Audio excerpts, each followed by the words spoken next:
Boa noite para você, aluno do Colégio Luciano Feijão, e para você, internauta, que está nos acompanhando nessa live Revisão UVA 2017. Para você que está nos acompanhando pela internet, basta você fazer um download acima, baixar o nosso material para acompanhar essa aula. Só lembrando, presta atenção, hein?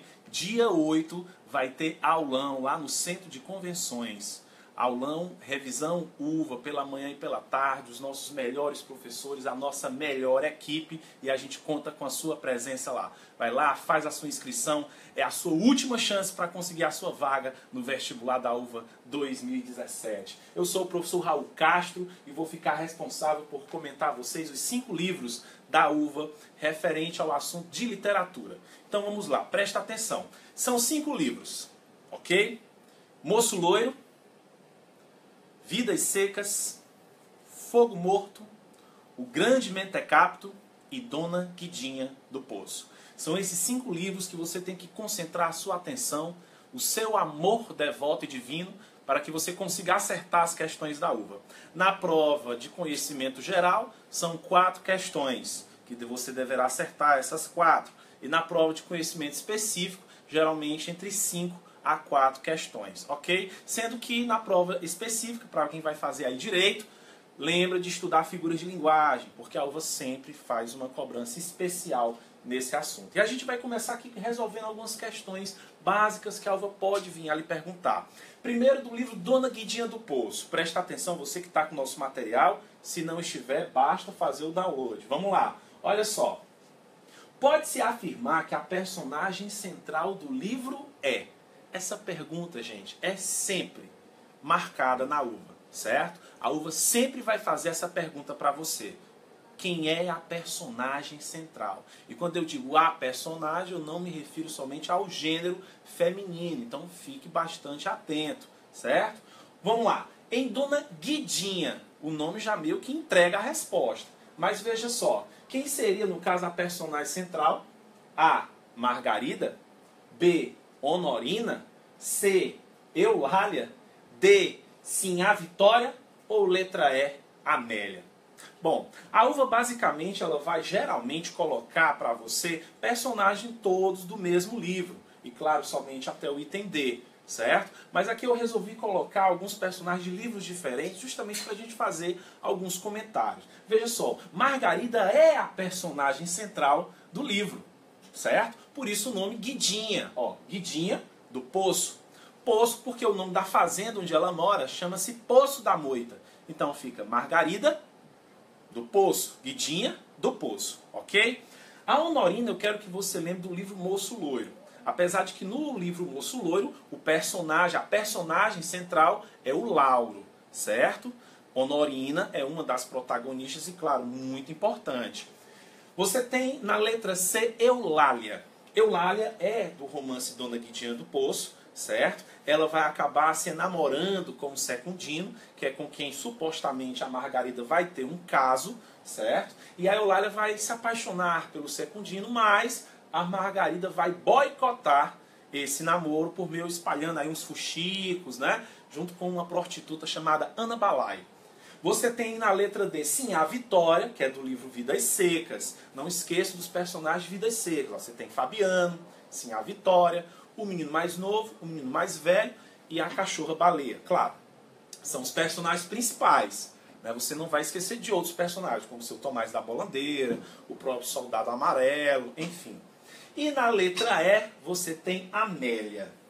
Cuidado, nos livros da UVA tem 2 Amélias. Uma Amélia está no livro Fogo Morto, do José Lins do Rego. A Amélia, do Fogo Morto, é casada com o seu coronel Lula de Holanda, certo? Não esqueça desse detalhe. No livro ela já está bastante doente até, ok? E você vai encontrar uma segunda Amélia lá no livro do Moço Loiro. E lá no livro do Moço Loiro, a Amélia é uma moça com quem o Lauro se casa, passa um longo tempo com ela e depois ela vem a falecer. O Lauro fica viúvo, herda uma enorme quantia de dinheiro e é capaz de voltar ao Rio de Janeiro para provar a sua inocência, ok? Dito isso, você obviamente vai concluir que a personagem central é Margarida. Dona Guidinha do Poço, portanto, tem um personagem central que é, no caso, a Margarida. Falando nisso, relativo aos outros personagens, não esqueça, o Grande Mentecapto, você tem Geraldo Viramundo, certo? Em Fogo Morto, na verdade, você tem aí 3 partes, em cada parte você tem um protagonista principal. Então, na primeira parte você tem José Amaro, que é o celeiro. Na segunda parte, o Coronel Lula de Holanda, onde ele vai contar a história desde a ascensão, né, de Santa Fé até o declínio, até o Fogo Morto. E na terceira parte, o Capitão Vitorino e o desfecho do que acontece com o próprio José Amaro. Você tem 3 grandes protagonistas nessa história. Em Vidas Secas, como tem capítulos que destinam geralmente quem é a personagem principal em cada um, por exemplo, no capítulo 9 a personagem principal é a baleia, né? No capítulo 4 é sim a Vitória. Então você tem, na verdade, uma pequena alteração, mas um protagonista que é sempre presente é Fabiano. Quando esse tipo de situação adversa ocorre, a uva evita geralmente perguntar quem é a personagem central. Isso vai ser mais esclarecido para você no aulão, que eu vou te esperar lá e vou te ver lá, ok? Depois, em Guidia do Poço, você tem a própria Margarida, certo? Em Moço Loiro você tem o Lauro, tá? Não esquece. Vamos lá. Questão 2. O ambiente central da narrativa. Isso geralmente é a terceira pergunta que a uva te faz, certo? O ambiente central, se passa aonde? Vamos lá. Se passa em Santa Rosa? Negativo. Santa Rosa, pessoal, é o nome da fazenda do José Paulino, do livro Fogo Morto, certo? Cuidado, porque é tudo fazenda, exceto, claro, a letra D ali, que é Rio de Janeiro, ok? Então, Santa Rosa é a fazenda do José Paulino, que ainda é um engenho muito poderoso, fica ali nos limites da Paraíba com Pernambuco. Em seguida, Santa Fé. Santa Fé é o engenho de se passar a história do Fogo Morto, certo? Do Coronel Lula de Holanda. Okay? E ele vai explicar como é o declínio, por isso o nome Fogo Morto. Em seguida você tem Cajazeiras. Cajazeiras. Vamos lá. A vila de Cajazeiras é uma das vilas que fazia o suprimento da fazenda principal, certo? O nome, como eu já disse, é Guidinha do Poço. Aí você tem o Rio de Janeiro, que é uma cidade, não poderia se passar, ser um ambiente, né, de um livro com características regionais. E aí você tem o quê? Poço da Moita. Poço da Moita, que é o nome da fazenda onde mora Margarida de Oliveira Barros. Não esqueça e guarde essa, ok? A terceira questão se trata do livro Grande Mentecapto. Preste atenção, porque é um romance contemporâneo, narrado pelo imortal, né, Fernando Sabino, e é necessário que você lembre muito bem que o Mentecapto tem uma quantidade enorme de personagens, muitos personagens. Por quê? Como se trata de uma espécie de aventura que ele vai fazer ali por Minas Gerais, né, percorrendo várias cidades, percorrendo vários caminhos, é importante que você lembre quem ele conhece em cada um desses trajetos. O livro todo tem 8 capítulos. E em cada capítulo é uma fase da sua vida, e nessa nova fase da sua vida ele percorre por um determinado espaço. Sendo que no capítulo 7 ele vai percorrer por quase toda Minas Gerais. Vamos lá, observa. O doutor amigo de Geraldo, que o conhece quando ele é internado no hospício, é... Às vezes a uva gosta de fazer umas pequenas confusões, então preste bastante atenção. No livro Grande Mentecapto, você, aluno estudioso, deve estar se lembrando muito bem que nós fizemos já uma observação. O Geraldo Viramundo ele é internado 2 vezes. 2. Uma, ele é internado na cidade de Barbacena, depois que ele rouba as flores junto com o Barbeca. Ele é internado a mando de um alemão, né, dono de um extenso roseiral, chamado Hans Bosman. Ele manda prender o Geraldo Viramundo, porque o Geraldo Viramundo, além de roubar, né, o Barbeca também põe fogo no roseiral dele. Então ele é internado a primeira vez lá. E na primeira vez ele conhece um dono do hospício, o diretor do hospício, que é o doutor Pantaleão. Mas veja, eles não são amigos. Doutor Pantaleão pergunta a ele qual é a encarnação dele, o que é que ele ia ser, ele diz que é o poeta Mayakovsky, aquela conversa toda. E o doutor Pantaleão até apresenta indícios de loucura também, quando ele diz que quer ser uma nuvem. E ele passa lá um bom tempo nesse hospício, até que por um lance de destino, ele consegue vestir uma roupa de médico, sair do hospício e ainda consegue internar o Hans Bosman. E sua aventura continua. Sua aventura continua e vai, até que após passar por São Juiz de Fora, depois de passar por São João del Rei, depois de parar em Tiradentes, depois de passar por Congonhas, ele vai acabar indo para Belo Horizonte, no último capítulo. E quando ele chega no último capítulo em Belo Horizonte, ele é internado uma segunda vez. Por quê? Porque ele agride um soldado, porque o governador lá de Lisbon havia mandado fazer uma cidade dos mendigos. E aí nessa cidade dos mendigos ele briga com o soldado, porque ele não poderia abraçar o seu amigo Barbeca, que por sinal reaparece na história, e ele é internado uma segunda vez. Quando ele é internado a segunda vez, aí ele conhece o doutor Legrini, que por sinal vai se tornar amigo, já se mostra ser um fã do Geraldo, troca até uma prosa do que é, de alguns ditados populares com o Geraldo Viramundo. Quando o Geraldo Viramundo sai do hospício e lidera uma espécie de revolução, uma espécie de rebelião com doidos, com prostitutas e com mendigos, o Dr. Legrini também reaparece nessa história, dando apoio moral ao Mentecapto, ao Geraldo. Posteriormente, no próprio epílogo, o Fernando Sabino vai dizer que o Dr. Legrini, né, como um personagem ficcional, ajudou ele a construir aquela história, certo? Então você vai marcar o quê? Você vai marcar letra C, Legrini, ok? Olha, na letra B você vai encontrar Joaquim, ok? Joaquim, na verdade, nada mais é, pessoal, do que o marido de Margarida, do livro Guidinha do Poço, que vai ser assassinado pelo Naiú. Não confunda com o Nel, ok? Depois você vai ter o Barbeca, que é o melhor amigo do Geraldo Viramundo. Ele, junto com o Batatinhas, né, vai fazer parte dos grandes personagens da literatura. E você vai ter o Laurentino. O Laurentino, pessoal, ele é um pintor que aparece no primeiro capítulo de Fogo Morto e também vai reaparecer algumas vezes, certo? O Laurentino, ele é do livro Fogo Morto, pintor, e vai fazer alguns serviços na casa do José Paulino, enquanto que o celeiro José Amaro se recusa a todo custo a ter que trabalhar para os coronéis. Tá, ok? Então vamos lá. Terceira questão, letra C. Quarta. A aventura de Geraldo, bem como sua trágica morte, associa-se à vida de uma pessoa incomum, que seria, em todo caso, vamos lá. A quarta questão da uva, geralmente é aquela pergunta capciosa, é aquela pergunta perigosa, casquinha de banana, para você que é desatento, que não prestou atenção, que não foi para o aulão, pode errar. Você indo para o aulão, meu amigo, você não erra, então presta atenção. No livro Mentecapto aparecem dois grandes personagens que é feita uma relação, comportamento e a história de vida do Geraldo Viramundo. São dois, o Dom Quixote e Jesus Cristo, ok? Mas entretanto a questão está falando aqui de trágica morte.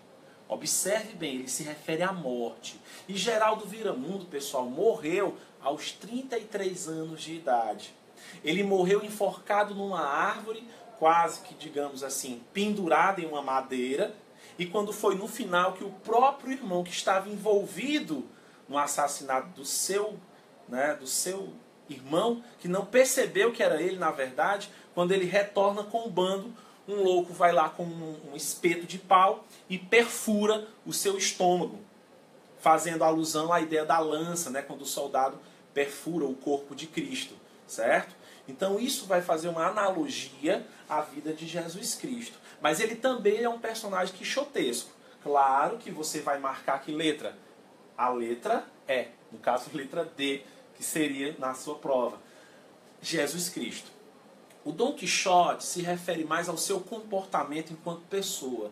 Ele é uma espécie de herói quixotesco porque ele tenta ser grande, mas ele acaba não conseguindo. Ele paga mico sempre. E você que leu o nosso resumo, que está acompanhando as aulas, sabe muito bem do que eu estou falando, né? Quando ele, na verdade, vai tentar entrar na festa do governador vestido de garçom e acaba cagando na festa, na cabeça de todo mundo, certo? Quando ele acaba espalhando a fofoca que a peidolina viu o espírito do marido querendo fornicar com ela, tudo ele faz de errado e ele sempre se dá mal nessa história, ok? E até mesmo quando ele está numa guerra civil entre o Exército Vermelho e Azul, ele vê um bando de ovelhas, jura que o Exército Vermelho está ali com aquele bando de ovelhas e sai correndo louco, desembestado, quase entrega a posição de seu exército, mostrando assim, fazendo uma alusão a Don Quixote, porque Don Quixote fica lá tentando lutar contra redemoinhos. Então, você já fica ligado, Don Quixote e Jesus Cristo. Mas, como a questão se refere à trágica morte, portanto, Jesus. Ok? Vamos lá. Passando agora para o livro Moço Loiro. No livro Moço Loiro, observe. A história, ela tem um pouco de gênero detetivesco. Ela é lançada em 1846, a Europa estava muito encantada com os artigos de Sherlock Holmes, com os escritos de Arthur Conan Doyle. Então preste atenção.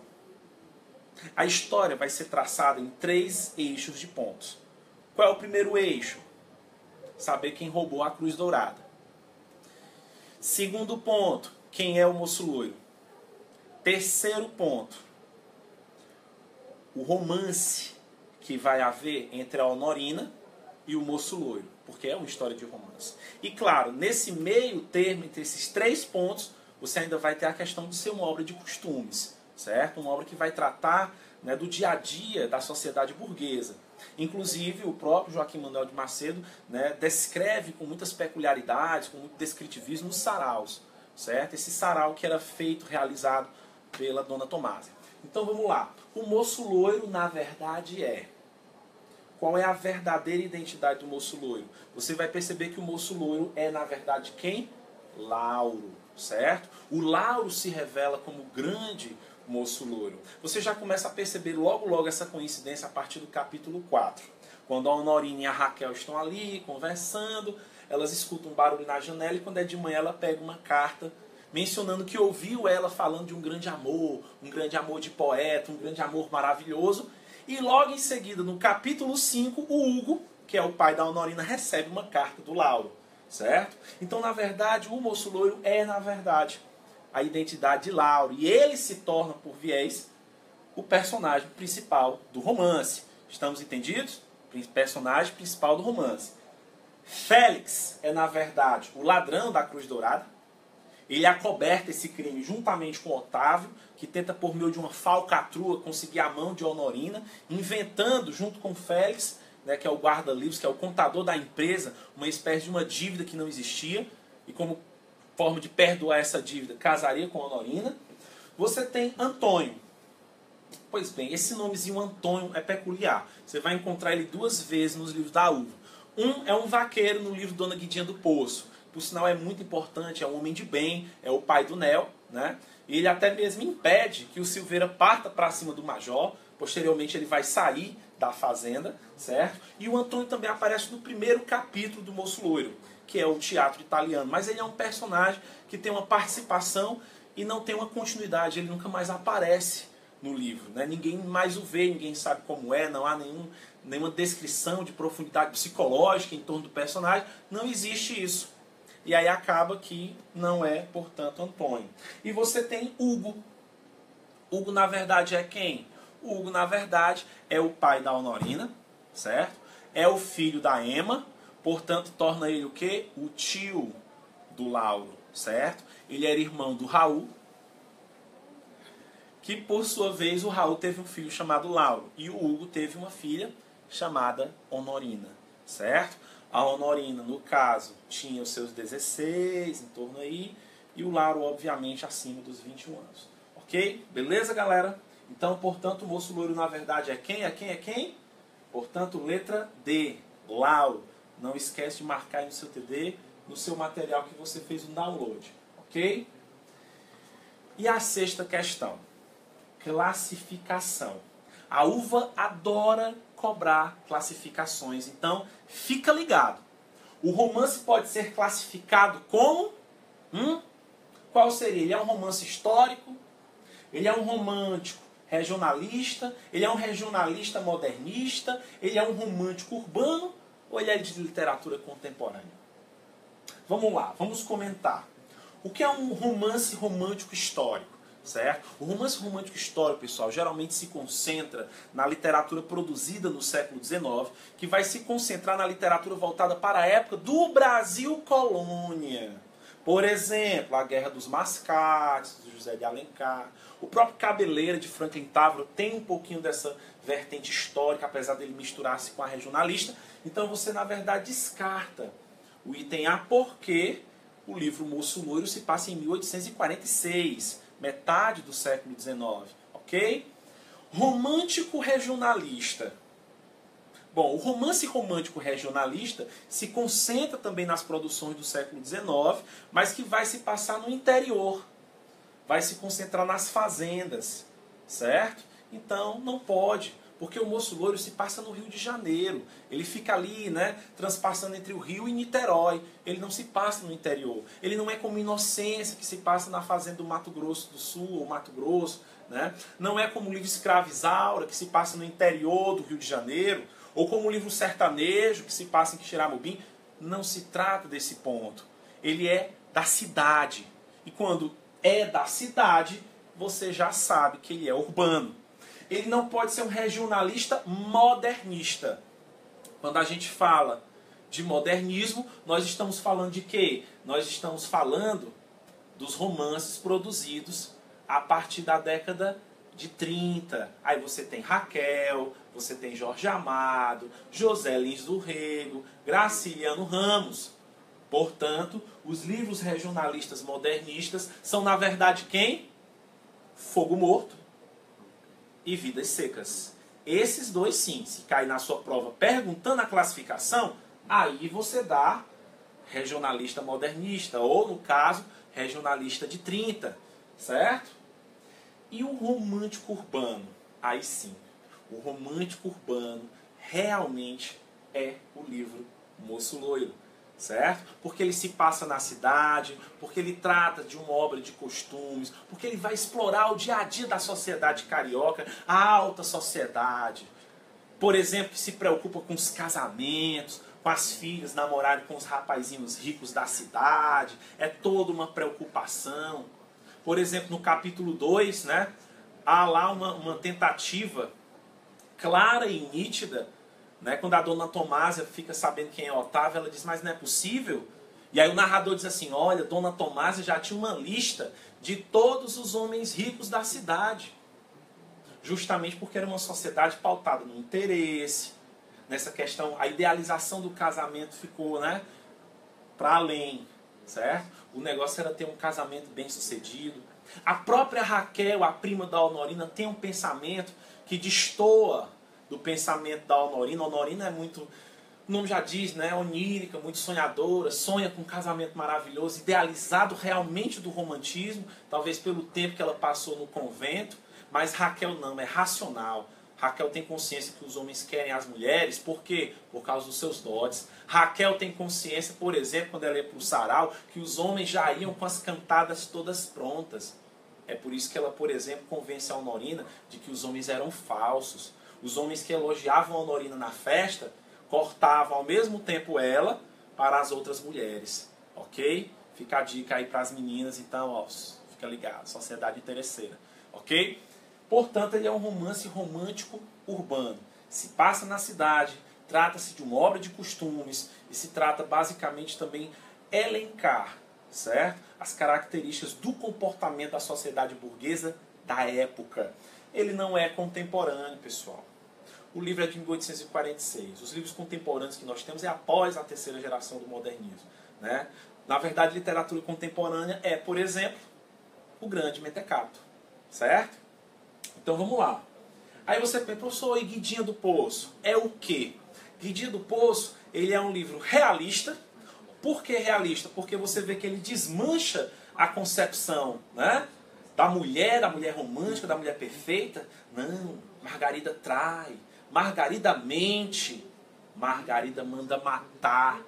É a mulher da realidade, né? A mulher distorcida do idealismo romântico. Certo? Mas ele também é regionalista, porque ele se trata de um interior, ele tem os termos regionais, ele elenca a fala das pessoas com os seus preciosismos, né, nordestinos. Então você tem aí, na verdade, um realismo regionalista, que é uma classificação interessante que você não encontra em todo o livro. Ok? Portanto, vamos lá, sexta questão, qual é a letra? Letra D. Ele é romântico, urbano, ok? Passando para a próxima questão. Vidas secas. Vamos lá. Observe. Na obra Vidas Secas, podemos perceber que os filhos de Fabiano não têm nome. No livro você vai encontrar o menino mais novo e o menino mais velho. Em seguida, e a cachorra chama-se Baleia. Observe, a cachorra tem nome, Baleia, que já é bem assim contraditório com a descrição dela, que ela é toda arqueada, meia magrela. Se fosse gordo, o pessoal do sertão já tinha comido ela. Podemos dizer que as pessoas no romance sofrem, vamos lá pessoal, ó, antropomorfização é o oposto da animalização, de você tornar um homem animal. Antropomorfia é justamente você atribuir a um ser irracional características humanas, que é o que acontece com a baleia. Baleia, ela é humanizada. Quando ela está lá morrendo, ela tem um sonho, ela tem um devaneio com os preás correndo. Ela caça o preá para sustentar a família. Ela é querida, ela é amada e ela ama também. Quando ela come lá o papagaio, depois ela fica se perguntando onde é que está minha colega, onde é que está minha companheira. Sentindo falta do papagaio que ela já havia comido por causa da fome. Ela é humana, ela tem características humanas. Entretanto, os personagens são zoomorfizados. O que é isso? É dado características animais para eles. Fabiano mal fala direito. O próprio livro diz que quando ele sentava no cavalo, ele se sentia uma espécie de centauro. O cavalo completava. Ele se dava melhor com os cavalos do que com a própria família. Mal falava dinheiro. Nhocinho era o máximo que ele chegava. Claro, mentalmente ele desenvolvia todo um discurso, né? Mas por fora não. Sim, a Vitória, o menino mais novo, o menino mais velho, portanto, sofre um processo de zoomorfização, ok? Zoo animal, morfa forma. E aí você tem, para finalizar, a questão 8, que ele pergunta o seguinte, observe, ó. No livro Fogo Morto, pode-se dizer que ele tem como personagem central na primeira parte. Como eu havia dito a vocês, o Fogo Morto tem 3 partes. A parte 1 vai falar da história do José Amaro, lá está ele. A parte 2 vai falar do Coronel Lula de Holanda, ok? A parte 3 vai falar de quem? Do Capitão Vitorino. Está aqui ele também. Então você já sabe que a personagem principal da primeira parte é quem? José Amaro. Beleza, pessoal? Capitão Vitorino é da terceira, embora ele apareça também na primeira parte. José Paulino, ele é um personagem de menção, certo? Ele vai sendo mencionado na primeira parte, mas ele não aparece. Emma, nem no livro ela está, ela pertence na verdade ao livro Moço Loiro, ela é vó do Lauro, avó da Honorina, certo? E o Batatinhas, que é na verdade do livro O Grande Mentecapto, tá certo? E aí com isso você já conclui, obviamente, portanto, a questão número 8 é a letra A. Então vamos lá, galera. Com isso a gente finaliza aqui o nosso aulão, tá certo? Eu queria agradecer a vocês pela sua presença, queria agradecer ao Colégio Luciano Feijão por essa oportunidade. E aí nós estamos com esse projeto maravilhoso, que são os comentários vestibular da UVA. Nos acompanhe no Facebook, deixe os seus likes, baixe o nosso material para você ficar acompanhando, para você ficar antenado, tá certo? Eis aí os nossos melhores professores te dando o melhor. Boa noite e até mais.